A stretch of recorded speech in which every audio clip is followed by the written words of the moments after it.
on Native Alaskan and Indian Affairs. Thank you, Mr. Chairman, and it's hard for a person to sit by and listen to someone talk about something they don't know about. And I want to thank the witnesses.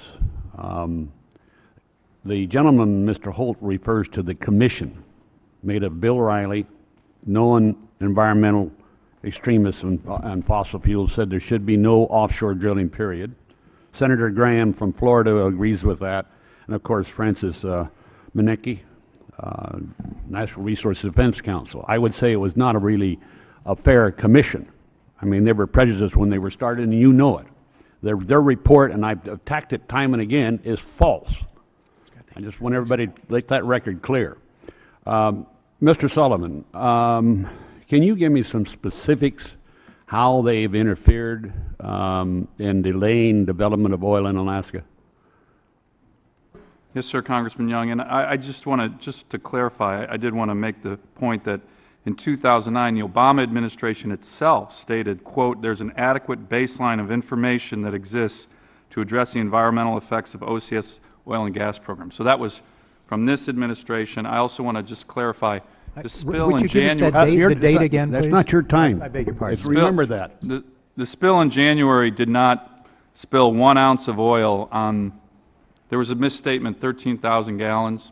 There was not a drop of oil spilled on the land in January. It was all contained in a small building. But to answer your question further, Congressman Young, on pages 9 through 11 of my testimony, we give specific examples of actually specific projects and then broader policy determinations by this administration that we think have had a chilling effect on the significant amount of investment needed to increase production, to increase TAPS throughput. So I can just give a few examples from my testimony. If it's in your testimony, I don't need it, Ed, but you have specifics in your testimony. Absolutely, and that's not even going through all of them, as a matter of fact. Mr. Glenn, thank you for your testimony too. And when you say your people will not be able to survive the way they have been able to survive recently because of development, what will happen? I mean, what do you think is going to occur up there? So sometimes I think the term village, Alaska Native village, does us an injustice. Today's villages are modern small cities. We have power plants, water sewer plants, runways, roads, things that need continued maintenance. In the absence of this municipal infrastructure that we built, we run the risk of responding to a fire, for example, in a building like we used to, by running home and grabbing small fire extinguishers. In the absence of snow removal, we run the risk of no more ambulance visits to someone during a time of medical emergency. And these are real-world possibilities in the absence of continued development in our region. So what they're doing is by non-acting, and then the government is really trying to extinguish a culture.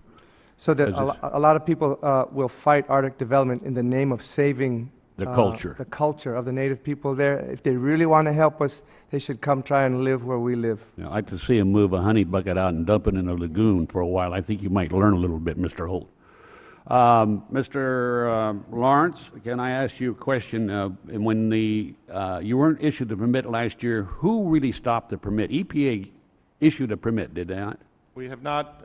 We've had air permits that have been remanded to the EAB, and we're waiting on those air permits. But was it the appeal board that turned down the decision of the EPA? So again, continued to study it and not provide the see, requisite this decision. is my concern is, you said 30 agencies get permits from? 35 different, see, that, gentlemen, that's our problem. Permits. We've got agencies doing this one. They don't want any oil development. And by the way, if we don't do something about oil development in this country, every man, woman, and child pays about $1,100 a year in taxes to the foreigners. We do have fossil fuels, and it's what makes our commerce run. It moves our trains, our planes, our automobiles, our trucks, and our ships, and nothing else moves those things. And to have Obama sit down and say we're going to go use windmills, we're going to stop nuclear power, when that's what runs our commerce. And we have the oil in Alaska. We have oil offshore. China knows that they're going to drill. Russia knows that they're going to drill. Iceland knows that they're going to drill. Greenland knows that they're going to drill. And we're sitting around in this Congress doing nothing about developing our fossil fuels. Mr. Chairman, it's time we start acting in this Congress on an energy policy of fossil fuels. I'm through. All right, thank you. Now I'd like to recognize the gentleman from Maryland, Mr. Sarbanes.